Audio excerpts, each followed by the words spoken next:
Students, आज मैं आपके सामने वचन का सॉल्यूशन लेकर आया हूँ। इसके पहले मैंने वचन का अभ्यास बनाने के लिए दिया था, उसी का ये सॉल्यूशन है। मुझे उम्मीद है कि आप लोग बना लिए होंगे और जहाँ भी गलती हुई होगी आप सॉल्यूशन से सुधार लेंगे, आप इसे मिला लेंगे। तो सबसे पहले आपका है मौखिक प्रश्न। दिए गए प्रश्नों के उत्तर बताइए। तो सबसे पहले क में है, वचन से क्या पता चलता है। तो आपको मैंने पहले ही बता दिया था कि वचन से संख्या का पता चलता है, एक का या एक से अधिक का पता चलता है। जिससे एक का पता चलता है उसे एक वचन कहते हैं, और जिससे एक से अधिक का पता चलता है उसे बहुवचन कहते हैं। तो इसका उत्तर होगा कि वचन से संख्या का पता चलता है। ख में है, हमेशा एक वचन में प्रयोग किए जाने वाले कोई 3 संज्ञा शब्द बताइए। तो इसका पहले मैंने आपको बताया था कि कुछ शब्द ऐसे हैं जो कि हमेशा एक वचन में प्रयोग किए जाते हैं, और कुछ शब्द ऐसे हैं जो कि हमेशा बहुवचन में प्रयोग किए जाते हैं।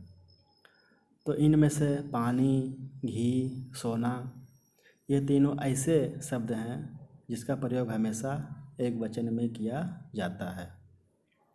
चूँकि ये तीनों द्रव्यवाचक संज्ञा है, और यह नियम है कि जो भी द्रव्यवाचक संज्ञा हैं उनका प्रयोग एक वचन में किया जाता है।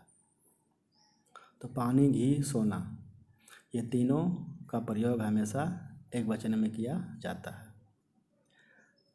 उसके बाद है लिखित प्रश्न।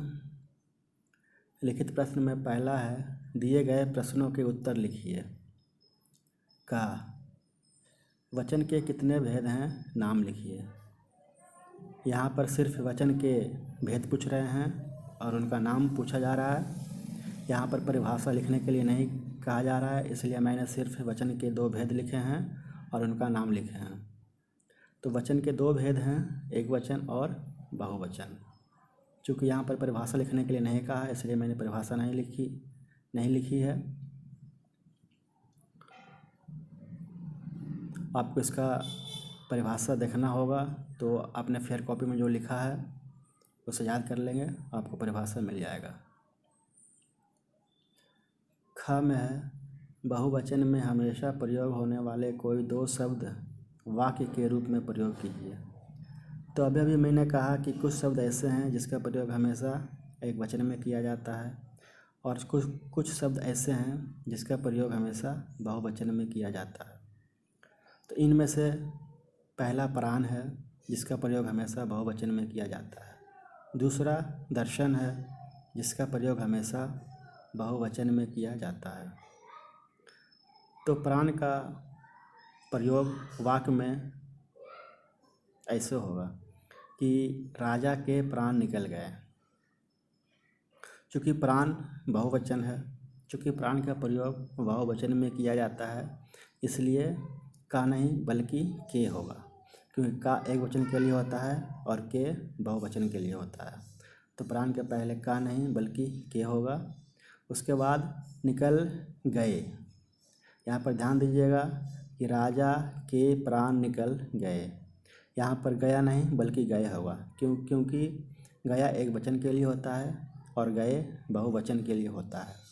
तो यहाँ पर सेंटेंस बनाने वक्त आप प्राण के हिसाब से सेंटेंस बनाएंगे। प्राण को देखना होगा कि एक वचन है कि बहुवचन है। चूँकि प्राण बहुवचन है तो प्राण के लिए के आया है और गए आया है। राजा का प्राण निकल गया अगर जो लिखते हैं तो वो गलत होता, क्योंकि वहाँ पर प्राण एक वचन हो जाता, लेकिन यहाँ पर प्राण बहुवचन है, इसलिए के और गए का प्रयोग किया गया है। तो राजा के प्राण निकल गए, यह सही वाक्य है। उसके बाद दर्शन, प्रभु के दर्शन हो गए। यहाँ भी वही बात है, चूँकि दर्शन बहुवचन है तो का नहीं बल्कि के होगा, और गया नहीं बल्कि गए होगा। तो प्रभु के दर्शन हो गए, यह शुद्ध वाक्य है। दूसरा में है, पहला में एक वचन, खा में 2, गा में एक वचन, घ में बहुवचन। तीसरा में है दिए गए शब्दों के वचन बदलिए। अब यहाँ पर कुछ नियम है जो कि मैं आपको बता देता हूँ कि वचन कैसे बदला जाता है। तो यहाँ पर आपको वचन बदलने के लिए सबसे पहले शब्द को देखना पड़ेगा कि शब्द पुल्लिंग है या स्त्रीलिंग है। पुल्लिंग शब्द का अलग नियम होता है और स्त्रीलिंग शब्द का अलग नियम होता है। तो यहाँ पर आँख देखिए, यहाँ पर सबसे पहले बात कि आँख शब्द स्त्रीलिंग है। तो जो शब्द स्त्रीलिंग हो और अंत में आ हो, आ का ही मतलब हुआ कि ध्वनि में जब आ आता हो अंत में, तो उसका बहुवचन में आ को ए करके उसका बहुवचन बनाते हैं। जैसे कि आप आँख का करते हैं वर्ण विच्छेद, अगर जो आप आँख का करते हैं वर्ण विच्छेद तो अंत में ध्वनि आ आती है। तो जिस स्त्रीलिंग शब्द के अंत में आ आता है तो उस आ को हम ए में बदलकर उसका बहुवचन बनाते हैं। तो आँख का हो जाएगा आँखें, ए नहीं बल्कि ए पर अनुस्वार। बेटा, अब चूँकि यहाँ पर बेटा पुल्लिंग है तो इसका अलग नियम है कि अगर शब्द पुल्लिंग हो और अंत में आ हो तो आ को ए में बदलकर उसका बहुवचन बनाया जाता है। पुस्तक, पुस्तक शब्द स्त्रीलिंग है और अंत में आ आता है। तभी मैंने आपको बताया कि जो शब्द स्त्रीलिंग हो और अंत में आ हो उसमें ए लगाकर बहुवचन बनाया जाता है। तो पुस्तक का पुस्तकें। अंत में क्या आता है, किसी भी शब्द के अंत में क्या आता है ये आपको पता लगाने के लिए आप उसका वर्ण विच्छेद कर देंगे और वर्ण विच्छेद के अंत में जो ध्वनि आएगी वही अंत होता है। पेंसिल, पेंसिल भी स्त्रीलिंग शब्द है और अंत में आ है तो इसमें ए लगा के बहुवचन बनाते हैं। नीति, नीति स्त्रीलिंग शब्द है और जिस स्त्रीलिंग शब्द के अंत में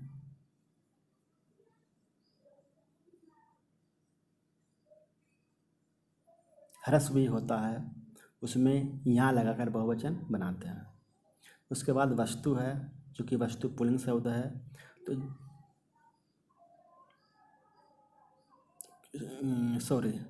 चूँकि वस्तु स्त्रीलिंग शब्द है तो वस्तु में ए लगाकर बहुवचन बनाते हैं। गुड़िया, गुड़िया शब्द स्त्रीलिंग है और जिस स्त्रीलिंग शब्द के अंत में या हो, जिस स्त्रीलिंग शब्द के अंत में या हो तो हम उसका बहुवचन या के ऊपर चंद्र बिंदु लगाकर बनाते हैं। तो गुड़िया का गुड़ियाँ। छात्र, छात्र का छात्रगण। 4 में दिए गए वाक्यों के क्रिया रूप बदलकर बहुवचन बनाइए। अब देखिए क्रिया का रूप बदलकर हमको बहुवचन बनाना है। इसमें कुछ नियम है जो कि आपको हम बता दे रहे हैं कि अगर जो शब्द पुल्लिंग हो और उसके अंत में आ होता हो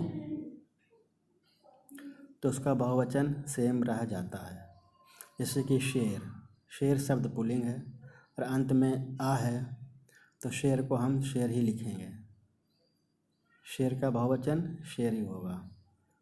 चूँकि शेर का बहुवचन शेर ही होगा तो अब यहाँ पर बात आती है कि एक वचन कौन है और बहुवचन कौन है, इसका हम पहचान कैसे करेंगे। तो जहाँ पर शेर एक वचन होता है वहाँ पर क्रिया भी एक वचन होता है और जहाँ पर शेर का प्रयोग हम बहुवचन के रूप में करते हैं वहाँ पर क्रिया को हम बहुवचन में बदल देते हैं। तो शेर दहाड़ रहा है, इसका बहुवचन होगा शेर दहाड़ रहे हैं। अब देखिए शेर दहाड़ रहा है, दोनों में एक वचन है, दोनों में शेर है। तो शेर दहाड़ रहा है, यहाँ पर हमको रहा है तो हम समझेंगे यहाँ पर कि यहाँ पर एक शेर की बात हो रही है। और शेर दहाड़ रहे हैं, यहाँ पर शेर है, चूँकि रहे हैं बहुवचन है तो यहाँ पर हम समझेंगे कि यहाँ पर एक से अधिक शेर की बात हो रही है, क्योंकि एक वचन और बहुवचन दोनों रूप में ही शेर लिखा जाता है। तो इस अवस्था में हम क्रिया से पहचान करते हैं कि कहाँ पर एकवचन है और कहाँ पर बहुवचन है। तो क्रिया अगर जो एकवचन में होगी तो यहाँ पर शेर एकवचन है। क्रिया अगर जो बहुवचन में होगी तो यहाँ पर शेर बहुवचन है। उसी प्रकार हाथी पानी पीता है, हाथी पानी पीते हैं। हाथी भी पुल्लिंग है और जिस पुल्लिंग शब्द के अंत में दीर्घायु होता हो तो उसका भी बहुवचन सेम रह जाता है। तो क्रिया से मालूम होगा बहुवचन, हाथी पानी पीते हैं। मेढक टर्टर कर रहा है, यहाँ पर भी वही बात है, मेढक टर्टर कर रहे हैं। बंदर पेड़ पर बैठा है, बंदर पेड़ पर बैठे हैं। मच्छर काट रहा है, मच्छर काट रहे हैं। अब पाँचवा में है, दिए गए शब्दों के सही बहुवचन शब्द पर गोला लगाइए। का में पुस्तक तो पुस्तकें, क्योंकि पुस्तक स्त्रीलिंग है और अंत में आ है तो आ को ए में बदलकर बहुवचन बनाएंगे। लता, लता स्त्रीलिंग शब्द है, लता में आ है, अंत में आ है। अब देख रहे हैं मात्रा है, जो कि मात्रा आ की मात्रा है, तो आ है तो आ को हम ए में बदलकर बहुवचन बनाते हैं, तो लता का लताएं। चिड़िया, चिड़िया स्त्रीलिंग शब्द है, अंत में या है और जिस स्त्रीलिंग के शब्द के अंत में या होता हो उसके ऊपर हम चंद्र बिंदु लगाकर बहुवचन बनाते हैं, तो चिड़िया होगा। टोपी, टोपी स्त्रीलिंग शब्द है और जिस स्त्रीलिंग शब्द के अंत में दीर्घायु होता हो तो उसका बहुवचन बनाने के लिए हम दीर्घायु को हर्षाई कार्य कर देते हैं और उसमें या लगाकर बहुवचन बनाते हैं। वस्तु, वस्तु का वस्तुएं, वस्तु स्त्रीलिंग शब्द है, चूँकि हर्षऊ है तो उसमें हम ए लगाकर बहुवचन बनाते हैं। छात्र, छात्रगण। 6, निम्नलिखित शब्दों के बहुवचन लिखिए। बेटा, क्योंकि बेटा पुल्लिंग शब्द है, आकार है तो आकार को हम एकार में बदल देते हैं, बेटा का बेटे। पुस्तक का पुस्तकें, गुड़िया का गुड़ियाँ, वार्ता का वार्ताएं, आँख के आँखें, पेंसिल का पेंसिलें, महिला का महिलाएं। चूँकि महिला स्त्रीलिंग शब्द है और अंत में आ है तो आ उसमें हम ए लगाकर बहुवचन बनाते हैं। नीति के नीतियाँ, वस्तु के वस्तुएं, वा का वे, क्योंकि वा से एक का बोध होता है और वे से एक से अधिक का बोध होता है। अब 7 में कोष्टक में दिए शब्दों के वचन बदलकर रिक्त स्थानों की पूर्ति कीजिए। का में है दौड़ रहे हैं और यहाँ पे दिया हुआ घोड़ा है तो दौड़ रहे हैं, तो यहाँ पर एक घोड़े की बात नहीं हो रही क्योंकि क्रिया बहुवचन में है। यहाँ पर एक से अधिक घोड़े की बात हो रही है, तो यहाँ पर घोड़ा नहीं बल्कि घोड़े बहुवचन होगा। अपनी अपनी पुस्तकें निकालो, पुस्तक का बहुवचन पुस्तकें। नाच रहे हैं, यहाँ पर लड़का का बहुवचन बनाना है तो नाच रहे हैं। जब यहाँ पर नाच रहे हैं इसका मतलब कि एक लड़का नहीं बल्कि एक से अधिक है, तो लड़का का बहुवचन लड़के होता है, लड़के नाच रहे हैं। आप कितनी बहनें हैं, आप कितनी बहनें हैं, यहाँ बहन का स्त्रीलिंग बहुवचन बहनें होगी, आप कितनी बहनें हैं। यह आपका वचन समाप्त हो गया। कुछ इसमें और अधिक चीज़ें हैं जो कि आप क्लास 5 में पढ़ेंगे। अभी आपके लिए इतना ही काफ़ी है, आप इसे मिला लेंगे और यहाँ भी आपके द्वारा गलती हुई है उसे सुधार लेंगे और इसके पीछे जो भी आपने बनाया है सॉल्यूशन हो या फिर फेयर कॉपी हो या कुछ भी हो उसे याद करते रहेंगे ताकि आपका रिवीजन होता रहे। धन्यवाद।